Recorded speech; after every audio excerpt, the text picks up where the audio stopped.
Nashukuru sana mtazamaji wangu, tumekabidhi kila kitu mkononi mwa Mungu. Nimetoka tangu mwanzo nikwambie, niko na ujumbe wa leo ya kwamba Mungu amenituma. Na mwaka huu tukaona mambo kadhaa Mungu ametupatia. Na hayo mambo nikaona ni vizuri sana ili tujumuishe sisi wote pamoja pale popote wanaponitazama. Na nikaona ni muhimu sana nilete ujumbe wa kwanza. Nao ni ujumbe muhimu sana maishani mwetu sisi wa Kristo, na wale tunasema tumeokoka, na wale tunasema tunamjua Kristo. Lakini nikawa nikisumbuka sana maishani mwangu, kwa roho yangu na nafsi yangu, nikijiuliza, watu tunasema tunamjua Mungu kweli? Hakika tunamjua Mungu wa mbingu kweli sisi wa Kristo? Maana vitu zile tunafanya sisi wa Kristo haziambatani na Mungu. Ninapotazama hata makanisani, vitu zile tunafanya haziambatani na Mungu. Ndio tumeokoka midomo, lakini maandiko inasema heri umjue Mungu kwa moyo wote, nafsi yako yote, kila kitu chako chote, ili upate kutembea kama yeye. Mungu ni Mungu, na Biblia inasema tena pali anapoketi kitini chake cha enzi, Isaia 66 mstari wa kwanza. Biblia inasema tena pali anapokaa kitini chake cha enzi, mwili wake ndio mbingu. Hebu angalia mahali umeketi, pali umeketi, hiyo mwili, Biblia inasema ndio mbingu. Hivi tunavyoona huku juu ni Mungu mwenyewe, na pale ameketi akikanyanga, hizo nyayo zake ni dunia. Nikawa nikijiuliza, huyu Mungu tunamuongelelea tunamjua? Sisi wa Kristo tunasema, especially sisi waokofu, sisi tunasema tumeokoka.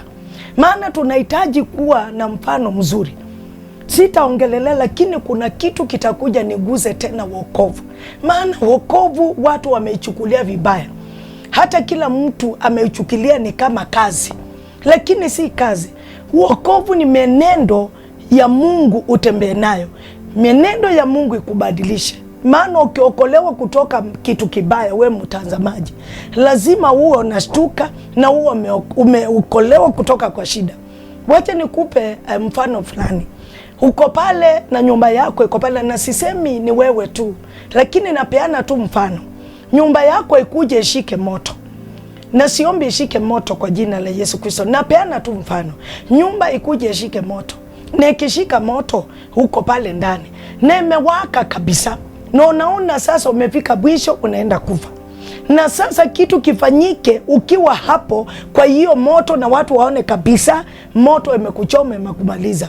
Wakiwa pale wakipiga nduru, waanze kusema fulani ametoka pale, na sijui kama ametoka, alikuwa ndani, na kweli hakika wakaona uko ndani. Na hiyo moto ikuje utoke tu ukiwa mzima mzima. Hiyo ni Mungu amekuokoa. Mimi nataka kusema nini kwa Wakristo? Wakati unapookolewa na Mungu, lazima uwe umetoka kwa jangwa fulani, na ni lazima ubadilike. Maana mtu yoyote anatoka kwa jangwa fulani ama kitu fulani kingemaliza, yeye usema hakika ni Mungu.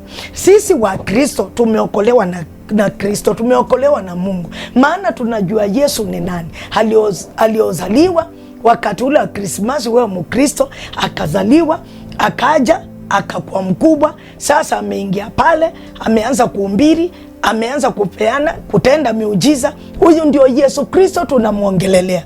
Huyu alizaliwa ili atulete kwa ufalme wa Mungu wa mbingu, ili atuunganishe na wema wake. Imagine wewe uko pale umeokoka, lakini menendo yako haiambatani na Mungu. Menendo yako, hata yule unakaa naye wewe unanitazama, wewe mama unakaa pale unanitazama, menendo yako iambatani na Mungu. Vitu zile unafanya haziambatani na Mungu. Hiyo ndio ujumbe sasa nimekuja kuongelelea. Umemjuaje Mungu? Mungu unamjua huyu wa mbingu tumeongelelea. Huyu anaketi kitini cha enzi. Huyu anaweza fanya jambo within a minute. Naona wale walikuwa pale nyuma, muliona vile corona ilifanya. Kila mtu alivaa mask, kila mtu aliongea Mungu, kila mtu alimuita Mungu, kila mtu alimulilia Mungu. Maana ya kitu kile waliona. Wewe Mkristo umeokoka, unamjua kwa mdomo ama unamjua kwa roho na kile chote uko nacho. Huyo ndio Mungu nimekuja kuongelelea. Maana mwaka huu tumeweka tumjue Mungu zaidi. Let us know God more and deeper kuliko vile tulikuwa tunasema tunamjua. Huyu Mungu ni Mungu kila wakati. Mkristo umeokoka, unahitaji kumjua Mungu, unahitaji kubeba Mungu. Kila wakati ninaongelelea kubeba Mungu. Unahitaji kuongea kila wakati Mungu. Maana Mkristo aliyeokoka na kukombolewa angaliangi vitu za roho, angaliangi vitu za nyama, ama angaliangi vitu za physical, anaangalianga vitu za rohoni. Mkristo aliokoka anahitaji kuwa na jicho la tatu. Anahitaji kujua Mungu anaongea saa ngapi. Anahitaji kuwa alert in the spiritual realm. Huyo ndio Mungu ninaongelelea, aliumba mbingu na dunia. Huyu Mungu alinena na Musa, akamwambia Musa, nataka niongee nawe, nataka nikuambie, nataka nikutume. Maana Musa alisikia sauti ya Mungu, na aliposikia sauti ya Mungu akaitii. Huyo ndio Mungu tunaongelelea leo. Hiyo ndio mwaka huu tukasema kitu cha kwanza mwaka huu lazima tumjue Mungu zaidi. Tuache kumjua Mungu kwa midomo, lakini menendo yetu ni chafu. Wewe uko pale Mkristo, unasema unamjua Mungu, lakini moyo wako bebeba chuki. Mungu si wa chuki. Ukisoma in the book of Galatians chapter 5, uendelee hivyo kutoka huko 12 ukiteremka, matunda ya rohoni ya Mungu wa mbingu ni matunda ya amani, ni matunda ya upendo. Ukweli ni ukweli ya kwamba kama hautabadilisha menendo yako, mbingu hautaiona. Mungu anapenda tukifanya haki. Mungu anapenda watu wanaopendana. Unamjuaje Mungu we Mkristo unapokuja kanisani? Lakini unapata mwingine anaendelea. Na unajua wakati wengine wako kanisani, kuna wengine wanachuki. Na hiyo chuki ndio endazaa uchawi. Unamjuaje Mungu wa mbingu? How well are you connected with your God? How well are you connected with Jesus Christ? Maana huyo Mungu ndio tunaongelelea. Huyu Mungu alio hai. Huyo ndio Mungu ninaongelelea. Haleluya. Kwa hivyo we Mkristo unaonitazama, hata wewe hujaokoka, tunaongea kwa kila mtu leo. Maana hii ni mwaka tutaongelea kujua Mungu zaidi. Huu ni mwaka wa kujua Mungu. Na ninataka ujue Mungu anapokuokoa na akiingia ndani yako, kitu ya kwanza Mungu anakujaza na furaha na anakujaza na imani. Huyu Mungu tunamuongelelea aliumba mbingu na dunia. Huyu Mungu tunapumua juu yake. Maana wengi tumepewa hewa ya free, lakini kuna wengine wako hospitali. Hebu jiulize we Mkristo uko hapa. Kuna mwingine hata saa hii naona umetoka kumwangalia hospitali. Unakaa hivi unajiuliza, we na fulani ako hivyo, sijui kama tutakuwa naye. Hebu wewe jiweke kwa hiyo kiatu. Uko pale mzima mzima, na wewe utaki kujua Mungu. Uko kanisani, lakini vituko zile unafanya asiambatani na Mungu. Our God is holy. Our God is God. Sisi wote ni watakatifu. Biblia inasema nini? Inasema hakuna yule mkamilifu mbele ya Mungu. Mungu ndio mtakatifu. Hata Yesu mwenyewe aliongea na mitume akaambiwa na Yesu siwe akawaambia pada, aliye mtakatifu ako mbinguni. But we live by the grace of God. We are born again by the grace of God. Tumeokoka kwa neema ya Kristo. Nataka niongelelea huyu Mungu. Huyu Mungu ni nani tunamuongelelea? Huyu Mungu ni Mungu aliumba mbingu na dunia. Huyu Mungu ndio ametumana tukafanya tuokoke. Tukiokoka tunahitaji kukaa namna gani? Tukiokoka tunahitaji kutembea namna gani? Kitu cha kwanza, unahitaji kusoma neno takatifu. Ukitaka kumjua Mungu wa mbingu, unahitaji kusoma neno la Bwana. Neno la Mungu ndiye itakufanya umjue Mungu zaidi. Neno la Kristo ndiye itakufanya umjue Mungu zaidi. Wakati unakaa sambamba na Biblia, wakati unapata nafasi, uanze na Mungu. Maana wakati wowote asubuhi ni vizuri sana kuomba na kuanza na Mungu. Weka mahitaji lako kwa Mungu. Weka familia yako kwa Mungu. Weka kila jambo nafanya, liwe ni mkubwa, uwe ni minister, uwe ni mtu nani, ukiweka Mungu mbele, mambo yako itakuwa mzuri kwa jina la Yesu Kristo. Maana Mungu ndiye aliongoza wana wa Israeli. Wale mnasoma neno, maana wengi mmesoma neno kuniliko, lakini nataka kuongelea huyu Mungu. Wakati wana wa Israeli walikuwa pale Misri, walikuwa pale kwa nchi ya utumwa, ndio waende kwa nchi ya ahadi. Walikuwa wakiongozwa na Mungu. Huyu Mungu ndio tunaongolelea, huyu Mungu alio hai. Huyu Mungu anatupatia kuongea sasa. Huyu Mungu anatupatia pumzi ya kuongea. Unapokaa ndani ya Mungu, huyu Mungu atasimama juu yako. Hata ukiwa na shida, sitakuambia jaribu itakuwa, especially wale wanakombolewa na Kristo, lazima kuwa jaribu. Lakini nimetoka kukuambiaje hapo nyuma? Nimetoka kukuambia we Mkristo, ukipatwa na jangwa, ukipatwa na kitu chochote, kwa kila jambo nafanya, lazima ukimjua Mungu atakuongoza vile utaomba, atakuongoza mwelekeo na atakupa vile utaenda, maana ni Mungu wa ahadi zote. Atakupatia nguvu zaidi ya kukaa na kushinda hiyo vita kwa jina la Yesu Kristo, maana Mungu wetu ni Mungu na ni Mungu asiyeshindwa na lolote. Huyo Mungu ndio ninaongelelea. Kitu ya pili, ukikaa ndani ya Mungu na umtii, utasimama vizuri.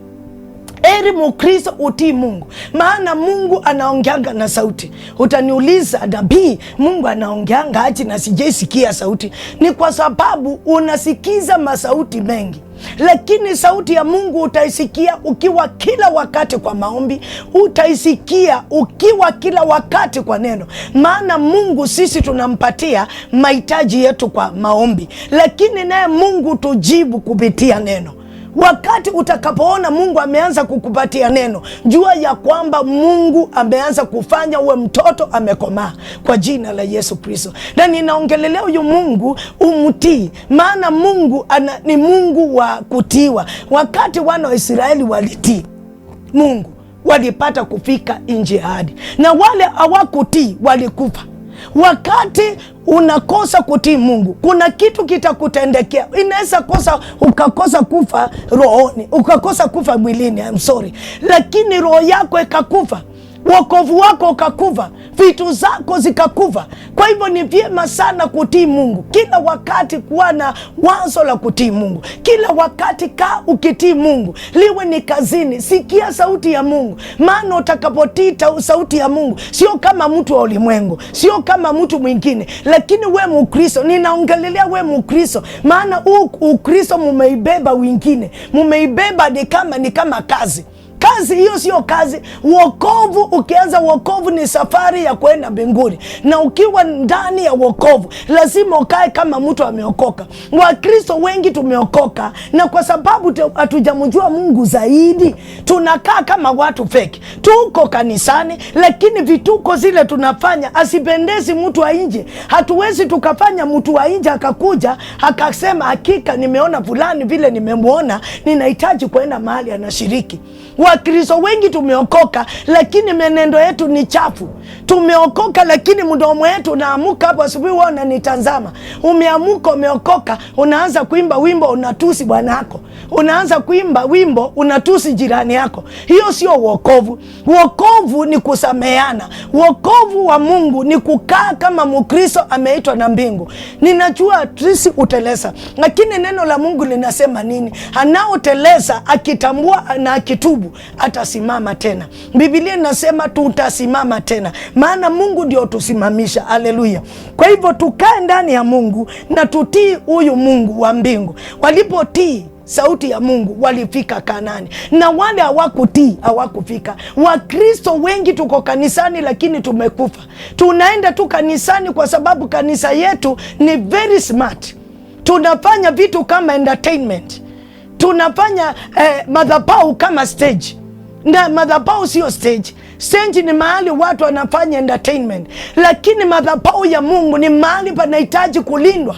Madhabahu ya Mungu ni mahali patakatifu.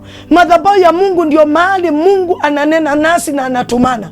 Baraka zetu zile zinatoka mbinguni, yeye ndio anatumana, tunazipokea wakati tunaendelea kumuinua. Haleluya! Kwa hivyo madhabahu ni mahali pa kuheshimiwa zaidi. Mahali panashiriki ni mahali tunakutana na Mungu. Kwa hivyo Wakristo wengi hawajajua Mungu ni nani. Haleluya!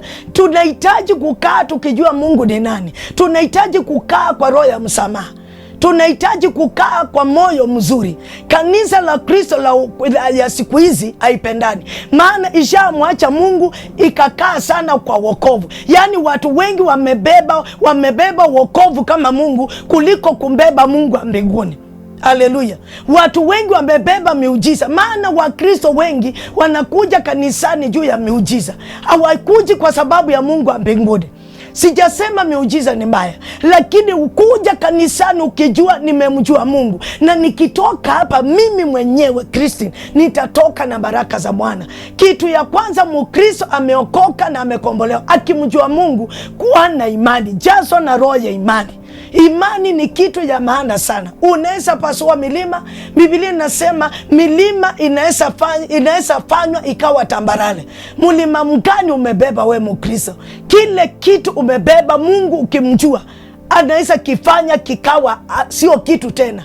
Wewe uko kitandani, anaweza kakuinua tena ukasimama tena. Nimeona wengi wakipona maugonjwa, maana wako na imani ya Mungu. Ugonjwa ile nikikwambia hapa utasema hapana nabii, tumezoea hizi kwa kanisa, tumezoea hizi Kenya. Hapana, nataka kuambia Mungu mahali amenitoa mimi ninajua, na utapewa story yangu na nilikupatia. Kwa hivyo ninajua huyu Mungu naongelelea aliyo hai anaweza kuponya wewe ulio hapo kwa jina la Yesu Kristo. Ukimjua Mungu na ukitii Mungu, anaweza simama nao kwa sababu ni Mungu. Hii ni mwaka wa kumjua Mungu. Kaa ndani ya Biblia, kaa ndani ya Mungu, tembea na Mungu, kaa kama Mkristo ameokoka. Watu wale walikaa ndani ya Mungu walimpata. Hakina Abrahamu walitembea na Mungu na hakika aliitwa baba wa imani. Hakina Samueli, wote wakina Daudi walipojua ya kwamba walitenda, waliporudia Mungu tena walimuona. Wewe Mkristo uko hapo, okoka cha ukweli. Tuokoke cha ukweli nikiwa ndani, na utaona miujiza ya mbingu ikitendeka. Wale walikutana na Mungu, wale walikutana na huyu Mungu, mambo yao ilibadilika na ikabadilika forever and ever. Mungu ukikutana naye, huyu Mungu ukimjua zaidi, mambo yako itabadilika. Hautakuwa na uoga, hautakuwa na mambo ingine. Mungu atatembea nayo kwa jina la Yesu Kristo. Mwanadamu anaweza badilika, hata kanisa inaweza badilika, lakini Mungu atabaki still on the throne. He is God Almighty. He is the beginner and the finisher of all. Yeye ni Mungu wa maisha yako. Badilikia Mungu, usibadilikie mtu. Usibadilikie pasta wako. Usikae utakatifu juu ya pasta. Huyo ni kuabudu kwa Mungu. Badilikia Mungu na utaona muujiza wa Kristo. Najua ni mambo mengi tunapitia.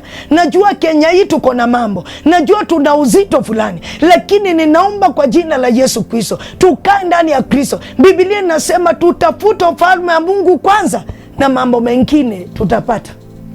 Tunapotafuta ufalme wa Mungu, tutapata kuona baraka. Hiyo gari unaomba utaipata.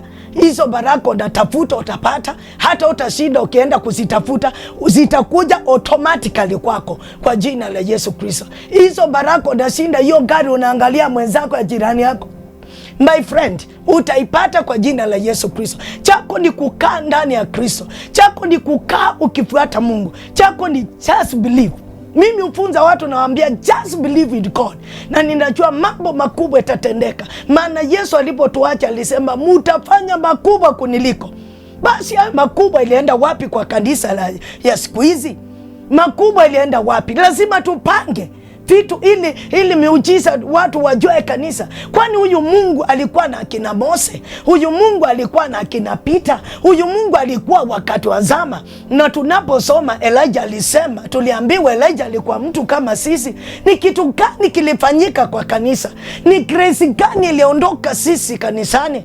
Ni grace gani iliondoka? Maana Mungu aliona utakataka. Mambo zinafanyika pale kanisani, utakataka unafanyika hata kwa sisi wachungaji. Unakuta tu tumepaki na kipawa, lakini mafuta na glory ya Mungu ishaondoka kitambo. Ni kitu gani kilitutenga na Mungu? Wakati huu ninahitaji tuombe sana, tumjue Kristo kwa jina la Yesu Kristo. Nahitaji mwaka huu hata mimi tumjue zaidi, deeper and deeper, ili Mungu atutumie kwa jina la Yesu Kristo. Hizo miujiza mnataka, wakati unapokaa ndani ya Mungu utasipata. Kanisa hata hutahitaji kusukuma mtu, hutahitaji kufanya lolote. Wakati mnakaa na kuomba na kuworship the true God, Miracles will happen. Kuna mtu atakuwa pale, hata wewe unanitazama. Kuna mtu yuko pale ananitazama. Amini tu ya kwamba utapona kwa jina la Yesu Kristo. Amini tu ya kwamba kwa hiyo jaribu ama kwa hiyo hali uliko utatoka kwa jina la Yesu Kristo. Maandiko inasema tu ni kuamini. Walipoamini alishika pindo na akaacha kutoa damu. Aliamini Mungu, nikaamini ya kwamba nikishika Yesu nitapona. When you trust in God in heaven, ukimjua Mungu wako hautapotea. Ukimjua Jehova in heaven hautapotea. Huyu Mungu ni Mungu kila wakati. Yeye akisema amesema. He promised us, na akasema na akatuahidi atatutengeneza, atakuwa nasi, atatushika mkono wa kuume na kulia tusiongope. Na akasema Zaburi 23 mstari wa 4, ile yote kila mtu anajua. Hata tupite kwa uvuli wa mauti, alijua tutapita kwa shida, alijua tutapita kwa majaribu, lakini akasema sitawaacha. Mutaingia kwa moto lakini mutapenya kwa jina la Yesu Kristo. Nataka nikutie moyo ulio hapo na nitazama. Mjue Mungu zaidi. Hata kama ulikuwa na kaimani kadogo, ongeza imani. Ujue ya kwamba siku ya leo kuna jambo limetumwa kwangu. Kuna neno limetumwa kwangu. Nikimjua Mungu zaidi, usikate tamaa. Usikate kauli ya kwamba mimi mambo yameisha. Hapana. Endelea kumjua Mungu zaidi, na wakati wake ukifika, huyu Mungu atakusimamisha. Wakati wa Mungu ikifika, when he says yes, yeye ni yes and amen. Yeye Mungu atatenda. Usikate tamaa. Hata wakati vike 20, yeye ni Mungu ujibu kwa wakati wake. Unaweza omba Mungu leo, we mtazamaji, ukajibiwa na Mungu. We unaonitazama umemuomba Mungu kwambia, akasema atajibu kupitia watoto. Kwa hivyo Mungu ananena wakati wake. Every time ni vizuri kumjua Mungu. Waliomjua Mungu kama akina Job hawakumtusi. Wale hawakumjua, imani iliondoka, maana waliona huyu ameisha. Lakini Job alishikilia Mungu na akajua, mimi najua Mungu hajafanya kosa lolote. Lakini what does the Bible says? Biblia inasema baada hiyo alilipwa mara 2, wasichana wazuri kuliko wale wa mwanzo. Haleluya. Hata wale walimjua Mungu kama Danieli hawakushinda wakibabaika. We Mkristo umemjua, umeokoka, imefika kama miaka 2 tu unasema na hii kanisa na hii pasta. Shida si pasta na si kanisa, shida ni wewe Mkristo. Kaa laini ya Mungu na Mungu atasimama juu yako. Wacha kutangatanga, because most of the Christians wameenda kwa angano nyingi. Wameenda kanisa huku, wameenda huku. Ndio sababu nimesema tangu mwanzo, wengi wanatafuta miujiza. Mambo ya miujiza Mkristo saa hizi ya kutafuta. Sasa ni wakati wa kuchukua nafasi yako na Mungu. Kila kitu ni Mungu. Ukiamka asubuhi ni Mungu. Weka kila kitu kwa Mungu. Biashara yako kwa Mungu. Weka hatua zako kwa Mungu. Weka kunena kwako kwa Mungu. Jiweke kila wakati ukisoma neno. Usiongope juu jirani yako atasema nini. Hapana. Wacha wajue mienendo yako kupitia vile unavyotembea. Jua Mungu wako zaidi. Wacha kushinda ukistuliwa na mchawi. Wacha kushinda ukistuliwa na mtu wa frimaso. Ukimjua Mungu ule umebeba, hata uwezi shtuka. Beba Mungu. Huyu Mungu ukimjua zaidi, maana mwaka huu lazima tujue Mungu kwa jina la Yesu Kristo. We have to know God zaidi na zaidi. Tupende tusipende. Angalia vile ama vitu zile zinafanyika nchini. Angalia dunia yote kile kinafanyika. Wewe Mkristo kwa hapo unanitazama, kwani uone kile kinaendelea? Ukarudi magotini mwa Mungu. Turudi tena tumjue Mungu zaidi na tuache kumchezea. Watu wengi tumemchezea sana, ndio maana amesonga kidogo, maana Mungu hatuache. Sisi ndio tumepata kuacha Mungu. Menendo yetu tumeacha Mungu. Sisi wa Kristo tuko makanisani, lakini mambo ya fornication ziko. Tuko makanisani, lakini tuvituko tunafanya. We Mkristo unanitazama, we unaonitazama, uliokoka jana, uliokoka kitambo. Maana hao waokovu wa kitambo ndio anasema hapana, niko na neema. Neema gani hiyo? Nasema uko na neema hiyo, nasema uko na neema. Neema ya kufanyanga vituko hiyo nasema niko na neema mimi. Niliokoka kitambo, wewe nabii unaniambia nini? Wewe ngoja tu. Siku yaja utalia. Siku yaja tu utalia. Utauliza na utauliza pastor ako wapi aniombe. Na wakati ndio huu. Take care of God that you know. Wacha kuabudu tu miungu asimoji. Wacha toka kwa uganga wewe unanitazama. Najua mwingine unanitazama unasema, Nabii maliza, mimi nimeitwa kwa Kalumanzira naenda Kitui. Natoka mimi naenda Nigeria. Please, rudi kwa Yesu Kristo. Rudi kwa Mungu alio hai.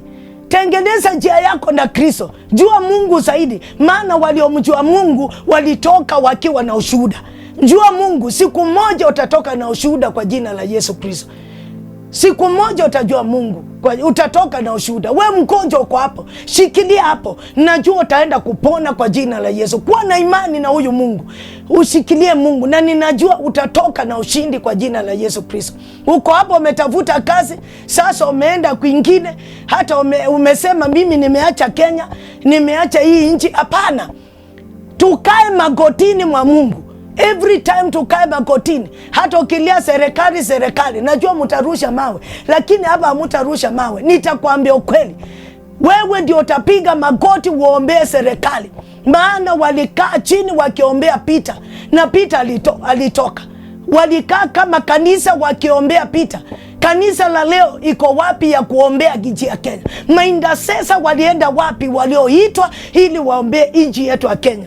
Sio maintercessor wa kulipwa. Maana nilisikia mwingine akisema siku hizi kanisa inalipa maintercessor. Kitu gani kinalipwa sasa ukimtumikia Mungu? Na ukilipwa utalipwa nini mbinguni? Intercessory ni wito. Wacha nikwambie my brother, my sister. Intercessory ni wito. Au sukumangwi huduma usukumangwi na mtu. Hauambiwi uende ukaoshe kanisa. Wewe unakuwa na msukumo. Mtu ameitwa utamuona.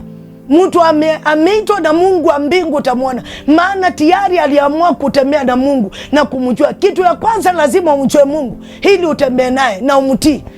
Ni vizuri sana tujue ni Mungu gani tunamtumikia. Maana wengine tunasema tunamtumikia Mungu, lakini bado tunatumikia tu miungu. Tuachane na uto miungu. Unasema unamjua Mungu, lakini kwa kijosi ya kukaliki. Wewe ni story. Wewe na kama saa hii mnauliza missile imerushwa. Tafadhali tujue Mungu. Tukimjua Mungu atatulinda. Maana ni Mungu wa ulinzi. Nataka nikwambie my brother, my sister. Huyu Mungu ukimjua atakubariki. Huyu Mungu ukimjua na ukijua vile ako na nguvu, huyu Mungu atafanya maajabu kwa maisha yako na familia yako. Nataka nikwambie wewe mtazamaji unanitazama. Nikuje kwako, wewe unalia saa hii. Wewe umetaka kukata kauli. Wewe na sasa umenunua dawa. Wewe uko pale unasema, wewe nabii maliza haraka ili mimi niondoke nikaibie mtu. Wewe uko hapo na muduki unaniangalia. Tazama nikwambie hivi na nikwambie vizuri. Wachana na hiyo kazi. Kuna Mungu wa mbingu anakuja maishani mwako. Eri umrudie Kristo. Tafadhali turudi kwa Kristo wa Kenya na dunia mzima. Maana ninaongelelea na dunia mzima. Tafadhali turudi kwa Yesu. Turudi kwa Mungu. Tumjue Mungu zaidi, atatutetea. Maana ni Mungu anatetea. Yeye ukuja wakati wake. Kwa hivyo ninataka nikutie moyo nikwambie leo, mjue Mungu kama Daudi, mjue Mungu kama Abrahamu, mjue Mungu kama Jobu. Na wengi waliomjua, akina Shendwa Kamisha, akina Abednego, akina Peter walielewa kile wamebeba. Wakaelewa tumebeba Mungu mkubwa, wakaambia kiwete, sisi hatuna fedha, silo nangojea. Sisi tuko na hii tutakupatia. Na wakamwambia amuka utembee, twika godoro yako. Biblia inasema aliingia ndani hekaluni akirukaruka, alistua watu. Huyo ndio Mungu tunaongelelea. Siku ya leo wewe umekata tamaa. Wewe uko pale unasema mimi naenda kumaliza mtu. Tuliza. Tafadhali ninakuambia tulia. Wewe mjue Mungu, kuna ujumbe wako ya kwamba huyu Mungu ukimjua, ukimrudia, huyu Mungu atakuponya na ataponya maisha yako. Huyu Mungu atakuinua. Huyu Mungu atakupangia mambo mazuri na atakuongoza. Huyu Mungu atafanya mambo mapya kwa maisha yako. Huyu Mungu atakusimamisha hata uko kazini unauliza utaenda kutafuta ilisi ili upate promotion. Wachana na ilisi. Ilisi sitakuja kukugeuza. Sitakuja kukufanya. Wengine wameenda kutafuta mailizi ili waongeze washirika kanisani. Waulize saa hii wanalia, wanakimbizwa na Freemason. Tafadhali tumjue Mungu tunaobeba na Mungu atatusimamisha, atatuongoza. Eri upeane moyo wako kwa Kristo uende mbinguni kuliko sasa ujaze mali na hii mali haitaikusaidia. Hebu turudie Kristo na tumjue Mungu zaidi. Huu ni mwaka wa kumjua Mungu mpendwa. Eri wewe umjue Mungu kuliko tumjue vitu. Siku ya leo Nataka nikuombea wewe unaonitazama, wewe unaoniangalia, unajiuliza, nabii nitafanya nini? Umesema tumjue Mungu.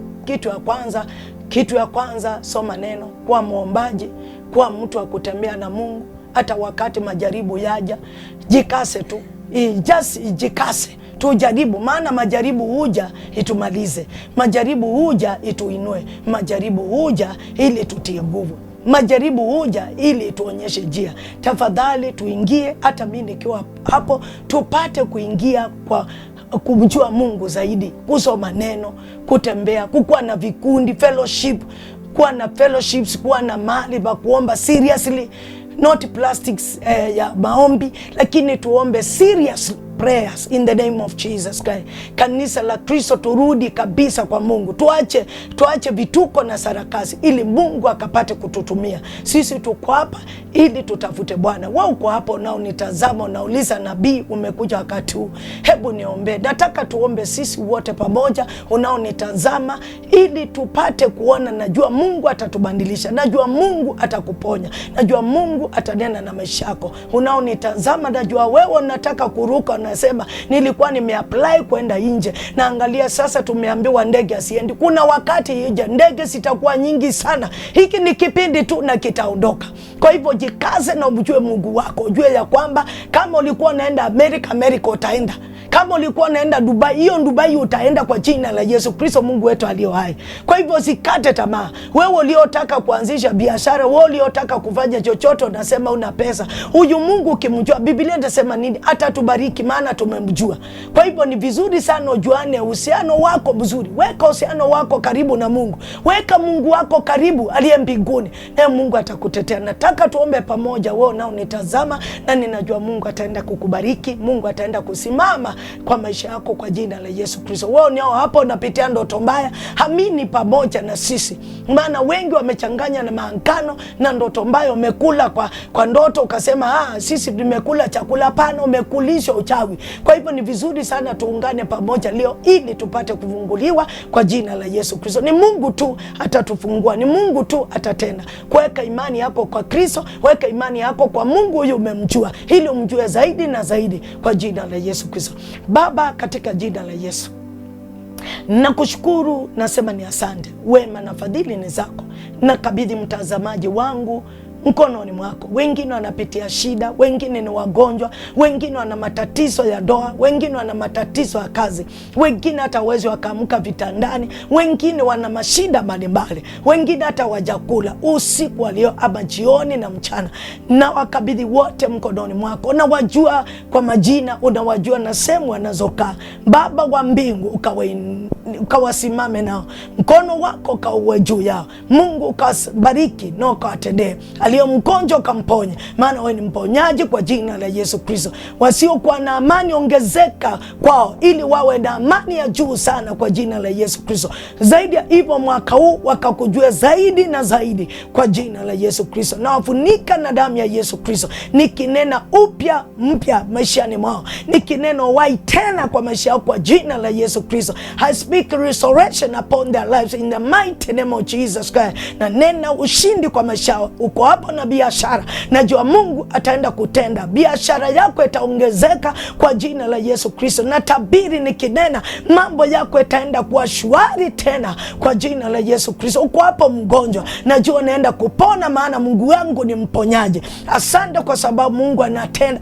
Inaombea nchi ya Kenya ili kasimame. Naombea kanisa la Kristo inaolia, iliacha mwili wa Kristo ikaenda kujifaidisha kitumbo. Siku ya leo Mungu kaongezeke tena in the mighty name of Jesus. I cover them with the blood of Jesus Christ. I speak restoration again. Let the grace of God come upon the altars of God in the mighty name of Jesus. Wacha neema watoshe tu. Oh, thank you Jesus. Mkono wako kawa juu ya Mkristo aliyopeana maisha yake. Uko hapo na unataka kupeana maisha yako kwako. Sema, Bwana Yesu, nisamehe dhambi. Nimekundua nilikuwa nimepotea na nilikuwa nimekuacha. Futa kila jina kwa kitabu cha mauti. Siku ya leo kupitia neno lako nimekujua na nikakupokea. Sasa nimesimama tena, sitarudi Misri, ninaenda kufanya kazi yako ulioniitia. Asante Kristo, maana umeniokoa na umenikomboa, na ni katika jina la Yesu naomba nikiamini, amen, amen, amen. Wako hapo, barikiwa na ubarikiwe. Umechukua muda wako kunitazama. Thank you so much. Sio kawaida, bali Mungu akubariki, akubariki zaidi. Ninataka nikuambie nini? Shalom, shalom, shalom. Tunapokutana siku lingine, God bless you, bless you, bless you so much. In Jesus mighty name. Amen, amen.